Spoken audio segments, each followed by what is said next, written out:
شهيتنا مصر ونوحة ندي لمصر. يا حبيبتي يا مصر يا مصر، هتوحشيني يا مصر يا مصر. السلام عليكم ورحمة الله وبركاته. اللهم صل وسلم وبارك على سيدنا محمد وعلى آله وصحبه وسلم. ازيكم عاملين ايه؟ يا رب تكونوا دايما بخير. احب ارحب بكل متابعين، ولو اول مرة تشوفوني معاكم رانيا من قناة بيتي ومطبخي سر سعادتي. النهارده بقى رجعت لكم في يوم جديد وفيديو جديد. وفيديو النهارده انا مسافرة خارج مصر، فلوج السفر خارج مصر. انا هنا في مطار برج العرب باسكندرية. تعالوا بقى نشوف يومنا النهارده هنقضيه ازاي. يلا بينا. بس افكركم قبل ما نبتدي الفيديو، لو لسه ما اشتركتوش في القناه انزلوا اعملوا اشتراك وفعلوا زرار الجرس اختاروا الكل. ولو عجبكم الفيديو للاخر ما تنسوني في اللايك والشير وسبسكرايب للقناه. يلا بينا. يا صباح الخير والفل والورد والياسمين على احلى متابعين. وجودكم عندي في القناه حاجه تشرفني طبعا. والنهارده بقى كانت دلوقتي الساعه 7 الصبح، وخلاص كنت بودع بقى منطقتي يا جدعان، وبلدي واهلي وناسي وكل حاجه. خلاص بقى كان صعبان عليا الشارع بقى والبلد. رحت معيطه بصراحه، يعني احساس صعب قوي، يعني قلبي وجعني كده وانا ماشيه، وكل ما افتكر بقعد اعيط.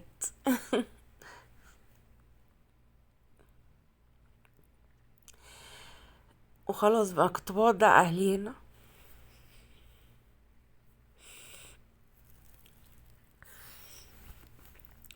ماما بقى كانت عندي، فقلت بقى هنا رايحين نوصلها. انا اسفه يا جماعه، بس بلدي وحشتني قوي. واهلي كمان وحشوني.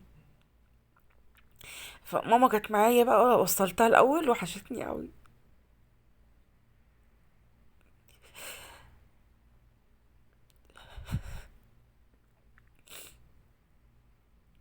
فوصلتها هنا عشان ما كانتش هتقدر تيجي معايا المطار، هي تعبانه يعني، مش هتقدر تمشي كل ده. وبعدين خدنا بقى بابا مكانها، بابا صمم يجي معانا المطار، خدناه معانا. طلعتها البيت وسلمت عليها، وهنا بقى خدنا بابا اللي صمم يجي، هو تعبان وانا قلت له ما تجيش، بس هو صمم يجي. وهنا كنت وصلت بقى مطار برج العرب. انا مش زعلانه والله، يعني انا على قد ما انا زعلانه ان انا طلعت من بلدي وسبتها واهلي وحشوني، بس هي الحاجه الوحيده اللي وحشتني هي اهلي بس، يعني مش اكتر، واخواتي وعيال اخواتي. لكن انا مش زعلانه لان انا ما شفتش في يعني حاجه كويسه. يمكن الحاجه الوحيده اللي حصلت لي الكويسه في بلدي لحد دلوقتي ان انا قابلت جوزي واتجوزته. هو احلى حاجه في حياتي بصراحه، ربنا يخليه لي يا رب. هو احلى حاجه حصلت لي في حياتي، وهو احلى حاجه قابلتها في حياتي بصراحه.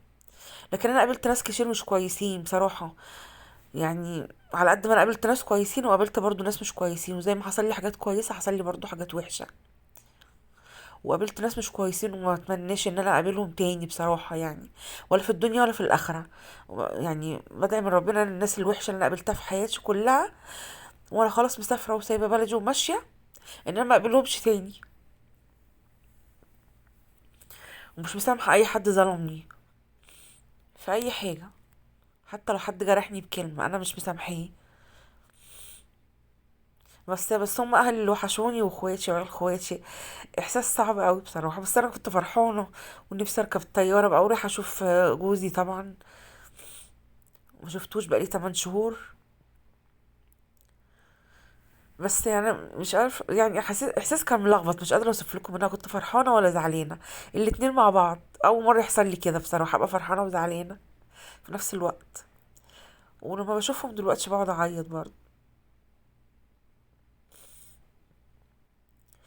وخلاص بقى كان قلبي هنا عمال يدق كل ما يجي يقرب الميعاد، واقول ايه ده، الجو كان تراب اليوم ده، فاقول ايه يمكن يأجلوا الطيارة، يمكن يلغوا الطيران. وجيت في اخر ساعة خلاص بتمنى ان الحجز يتلغى، يعني مش عايزة اسافر. بس انا برضو مسافرة بلدي التانية اللي فيها جوزي، رايحة السعودية، رايحة الرياض. بلدي التانية طبعا. يعني بقى كنت غيرت انا الشنطة زي ما قلت لكم، جبت شنطة تانية. لان طبعا انا كنت واخده حاجات شبه ملهاش لازمه وشلت كمان نص الحاجه. فخدت شنطتين، الشنطتين اللي انتوا شايفينهم دول. خدت واحده من اللي انا كنت يعني بعبيها معاكم، والتانية اللي هي الجلد البني دي خدتها من اختي. وكان في وزن زياده، ودفعوني في المطار 1500 جنيه. يعني مصر حالفه ان ما تمشينيش، اللي هو انا مفلسه بياخدوا اخر فلوس معايا. ما كانش معايا فلوس مصري اللي هم دول، دفعتهم في المطار لان كان عندي وزن زياده. وانا اول مره اسافر ما كنتش اعرف، بس كنت خايفه قوي ان انا رايحه اركب الطياره وقاريه المصحف بقى وقاريه القران. كنت خايفه قوي. انا بقى بابا بسلم عليه، وحشني قوي. ربنا يخليهم لي. بس انا بعتذر لكم عشان النت عندي بس لسه مش متظبط، فانا متاخر شويه عن الفيديوهات، والمواعيد كمان مش مظبوطه شويه.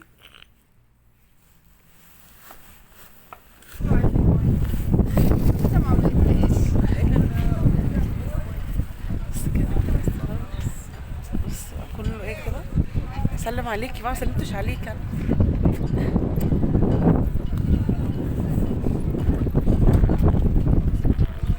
وانت يا جوزي.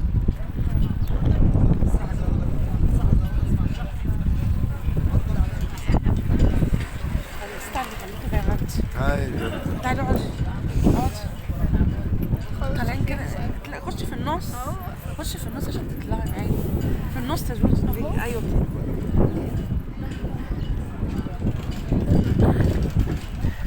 بعتم لنا بقى. هبعت لكم الصور. يعني بقى كنت انا مصوره تذكره الطيران برضو احتياطي، هي كانت معايا على الموبايل بس برضو احتياطي. الواحد لازم ان هو مسافر يكون مصورها برضو. افرضوا وقتها بقى اتشددوا قالوا لا احنا عايزين التذكره، فكنت مطلعه يعني في السايبر، مطلعهم ومصوروها يعني. يعني انا بقى كنت دفعت 1500 جنيه بقى. ومكنتش فطرت ونفسي اتسدت ومكنتش عايزه اكل. والاكل كان في الشنطه اللي خدوها طبعا في الطياره وكده. كنت يعني ازاي ادفع الفلوس دي كلها، كنت زعلانه يعني. بس مش مشكله، ما فطرتش بقى، كنت نازله من غير فطار. والشنط كلها اتشحنت، والاكل كمان في الشنط اللي اتشحنت، يعني ما كانش معايا اكل اساسا. هنا بقى كنت خلاص رايحه اركب الطياره. خلاص اخيرا وانا فرحانه. رايحه اركب الطياره. هوريكم الطياره دلوقتي. بصوا النفق اللي انا ماشيه فيه ده عشان اركب الطياره كل ده. هي بجد صعبه قوي. هوريكم نفق تاني بقى عشان اركب الطياره. بصوا الطياره، بصوا هوريكم.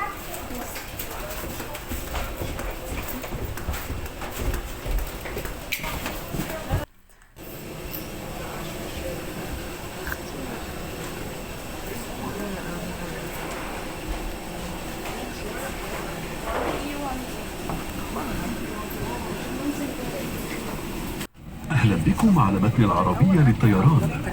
قبل أن تتفضلوا بالجلوس في مقاعدكم وشكرا. او خايفه في نفس الوقت اول مره اركب الطياره. Ladies and gentlemen, welcome aboard this Air Arabia flight. As we're currently boarding, please الشنطتين او الشنطه والكيس لازم يطلعوا فوق. لازم. مسافرنا الكرام، اسعد الله صباحكم بكل خير. نتحدث اليكم صالح المسؤول عن طاقم مضيف هذه الرحله ويضم الابنائي هذا ما يوم وإسراء وإرسال جميع سادتكم خلال هذا اليوم رقم 337 والمتجه للمطار الملك خالد الدولي برياض. من أجل راحتكم وسلامتكم يرجى منكم إبقاء أحزمة الأمان المربوطة بإحكام في كل الأوقات. نود نعلمكم أن هذه الطائرة مجهزة بنظام هيبا فلتر على كفاءة طاقية الهواء المغسولة من أي ملوثات محتملة. كما أن جميع طائراتنا تخضع عملية تطبيق شاملة قبل كل رحلة. نحن وجدت لها أشياء بعد قليل لنرجو منكم الاتباع ومتابعة تعليمات ولا تترددوا بالتحدث مع أحد أفراد الطاقم حال احتاجوا المساعدة. Good morning, ladies and gentlemen. A very warm welcome from Mechanical Team. My name is Mechanical Supervisor for this flight. I'm joined today with Hannah, Mayor, and Isra, and we're happy to return at this flight number 337 to King Khalid International Airport. For your comfort and safety, please keep your seatbelts fastened at all times. Would like to inform you that this aircraft is equipped with a high protective HEPA filter that ensures the air inside the cabin is one of the safest. Additionally, all aircrafts go through a deep cleaning and disinfection process before each flight. As we're ready for departure, you kindly requested to pay attention and follow the safety instructions. Please don't hesitate to contact any crew member in case if you need the assistance. Until then, sit back, relax, and enjoy the flight. Thank you. Cabin crew, take your manual demo position. لا ربنا يخليك. مش عايزة حاجة منها؟ الاوفر هيد مفتوح الشنطه حاطينها.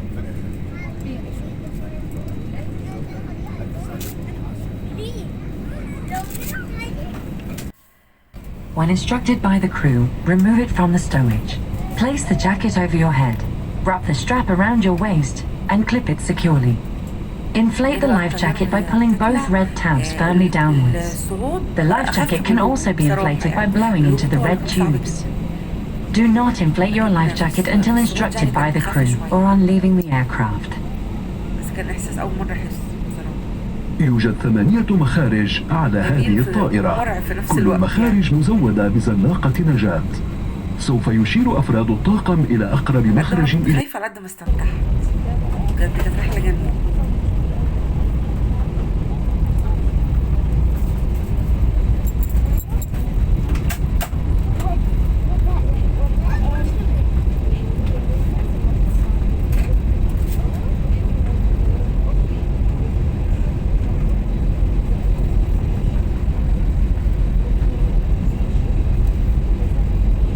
أعزائنا المسافرين، نرحب بكم على متن العربية للطيران، وخير ما نبدأ به رحلتنا هذه دعاء السفر. Ladies and gentlemen, before we commence with our flight, we will start our journey with a travel prayer.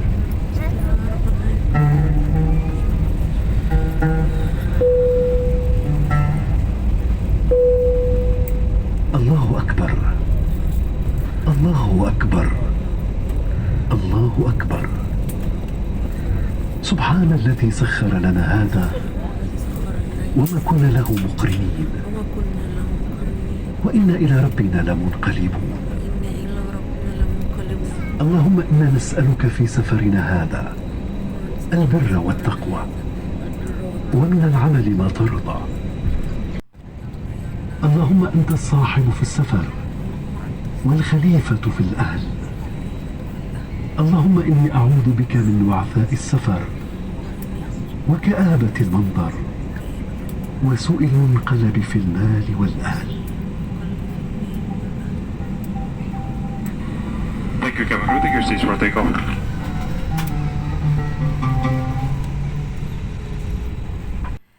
مسبقة الطيارة 9 من فوق، وأنا كنت خايفة مرعوبة بجد. يعني كنت قارية المصحف بقى وعمالة أقرا في القرآن، وقالوا كمان دعاء السفر. بس الحمد لله كانت متعة جميلة والحمد لله، بس كنت خوف يعني. بس منظر جميل بقى كده وياخدوا معايا في الطيارة جميع المراحل. بص جميع المراحل. هنا كنت أنا بصوا بقى جالي ضغط بقى هنا، وهي الطيارة 9 يعني. حتى أنا عينيا برقت كده، قلت إيه ده في إيه؟ اتفجعت. بس منظر جميل. الهبوط هو اللي كان صعب بصراحة.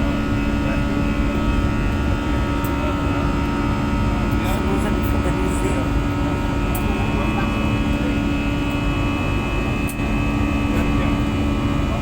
خلاص بودع مصر بقى وطلع برا مصر. خلاص بقى مع السلامة يا مصر، هتوحشيني.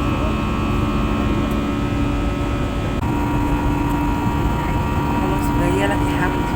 حمدي كان وحشني جدا بصراحة يعني. 8 شهور مشفتوش. بصوا بقى هنا كنا جوه السحاب. منظر دي الوجبة بقى. كان سندوتش شاورما طعمه كان حلو. انا طبعا ما فطرتش، نفسي استنت لما دفعت 1500 جنيه في المطار. فجيت اللحظة دي بقى كنت خلاص، كنت جوعت فعلا يعني. كنت جعانة جدا، كنتش واكلة. والناس قاعدين بقى كانوا في الصالة بياكلوا كلهم، بس انا ما كانتش ليا نفسي اكل. الناس جايبين معاهم اكل في الطيارة وطالعين بيه عادي، بس في ناس كانت بتاكل يعني هي قاعدة في الصالة قبل ما تطلع. انا السندوتش كان حلو بصراحة وانا كنت جعانة. رحت واكلاه بقى، كان جميل قوي. انا بقى قعدت استنيت ميعاد الطيارة، ما اكلتش ولا شربت ولا اي حاجة.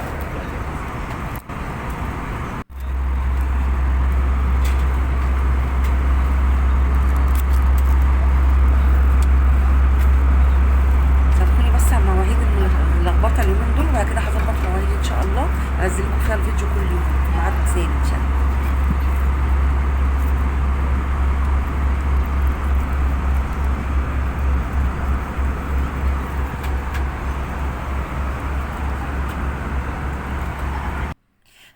بصوا بقى هنا وانا جوه السحاب، بصوا المنظر، خلاص مش شايفه الارض بقى ولا شايفه حاجه، مش شايفه غير السحاب.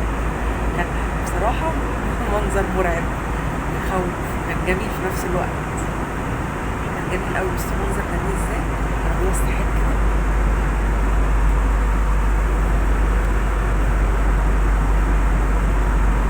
هنا خلاص بقى بصوا الارض بقى الخضراء والزرع والجمال بقى هيبتدوا من هنا، خلاص بدأت الرياض تظهر، وصلنا مطار الرياض. جميلة جميلة جميلة، مش قادرة اوصف لكم جمالها بجد، وهشارككم معايا كل اللحظات ان شاء الله في الايام الجاية.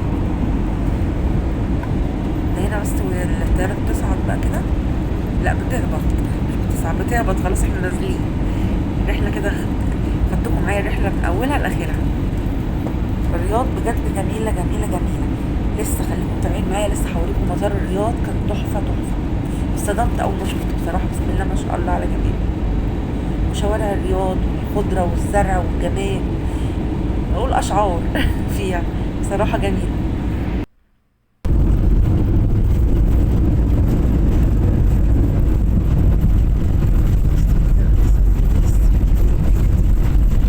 على قد ما كنت خايفة ومش عايزة اركب الطيارة، على قد ما انا زعلت ان خلاص الرحلة خلصت وعايزة كل يوم اركب طيارة بجد، يعني من الجمال والمتعة اللي انا شفتها، كانت جميلة قوي. بيتبحثت بقى المضيفات بقى والطيار ان هم كل يوم بيطيروا كده، بجد جميلة، حاجة صعبة برضو ومسؤولية ومتعة في نفس الوقت. سيداتي وسادتي، لقد هبطنا بسلامة الله تعالى. نرجو من حضراتكم البقاء جالسين في مقاعدكم مع ترك أحزمة المقاعد مربوطة حتى تتوقف الطائرة نهائيا وتنطفئ إشارة ربط الأحزمة. قبل مغادرة الطائرة يرجى أخذ جميع أمتعتكم الشخصية، كما يرجى أخذ الحذر عند فتح الخزانات العلوية نظرا لتحرك الأمتعة طوال الرحلة. شاكرين اختياركم العربية للطيران، ونتمنى لكم طيب الإقامة وإلى اللقاء. Ladies and gentlemen, we have just landed, and for your own safety, please remain seated with your seatbelt fastened until the aircraft has come to a complete stop and the seatbelt sign is switched off. On leaving the aircraft, please check around your seat for any personal belongings. Take extra care when opening the overhead storage, as articles may have moved during the flight. We wish you a pleasant stay, and we look forward to seeing you on board Air Arabia again.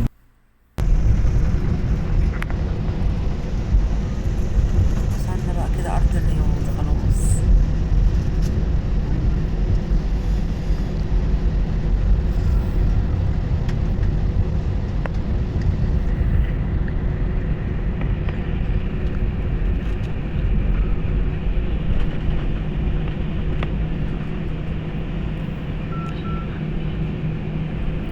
المطار بقى كده خلاص، الطيارة كنت لسه ما نزلتش منها.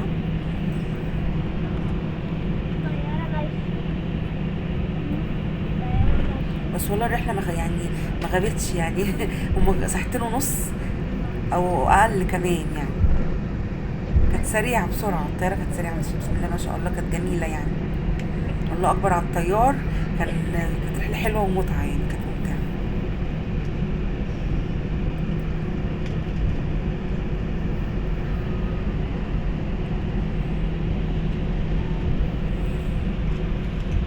اتأخرت شوية في الطلوع يعني حوالي نص ساعة، بس هو وصلنا في ساعتين بصراحة، يعني وصلنا بسرعة، يعني المفروض كانت تطلع 11 ونص، طلعت 12، 2 كنت في الرياض.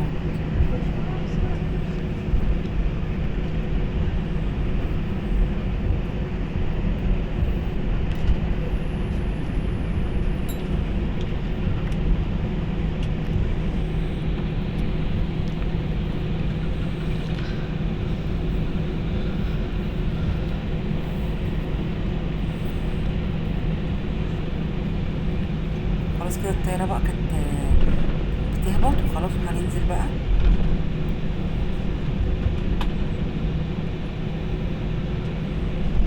بصوا الرياض جميلة ازاي، بصوا المطار نضيف ازاي، بصوا الجمال، بصوا الحلاوة. انا مهما اقول فيها اشعار مش قادرة اوصف لكم جمالها، بجد جميلة جميلة جميلة فوق مما تتخيلوا يعني.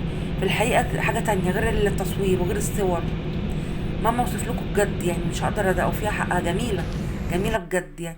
بص بقى اول ما دخلت كده انا قلبي اتولع بالرياض فعلا يعني. جيت عند اللوحه دي قلت فعلا انا قلبي اتولع بالرياض فعلا. جميله جميله، ربنا يخليها لشعبها يعني. بصوا بقى المنظر الداخله كده هنا بقى. كنت خلاص طلعت من المطار بقى عشان استلمت الشنط انتوا عارفين الاجراءات دي طبعا بتاخد وقت. وكنت خلاص بقى اول ما طلعت بقى كده ببص على الخضره والراحه النفسيه والهدوء وسلامه النفس. مش قادره اوصف لكم قد ايه جميله بجد والله. الواحد قد ايه ارتاح نفسيا. كفايه تبصي للزرع والخضره والهدوء. مفيش كلاكسات في الشارع، ممنوع حد يزمر بعربيه. مهما اوصف لكم هقول لكم ايه ولا ايه ولا ايه. انتظروني في الفيديوهات الجايه وانتوا هتشوفوا معايا كل جديد وهوريكم كل مكان هروح فيه ان شاء الله باذن الله. انا كنت وصلت الرياض بالسلامه بقى، وانتظروني في الفيديو الجاي ان شاء الله. نورين بتعملي ايه؟ ان شاء الله. انت اسيل وجمالك في النورين عشان اخو زوجي هو اللي مستخبيه ليه؟ جمال بص ازاي. اخيرا يا حمدي اتقابلنا. يا رانيا انا نسيت شكلك والله العظيم. عامله ايه يا رانيا؟ والله نسيت شكلك، بقول مين ده؟ شفتي ملوكه؟ ابا امارات جمال. بص عامله ايه يا حبيبي؟ سلامت ونورين. يلا انت هتيجي جاي معانا ولا ايه؟ البيت خطوتين.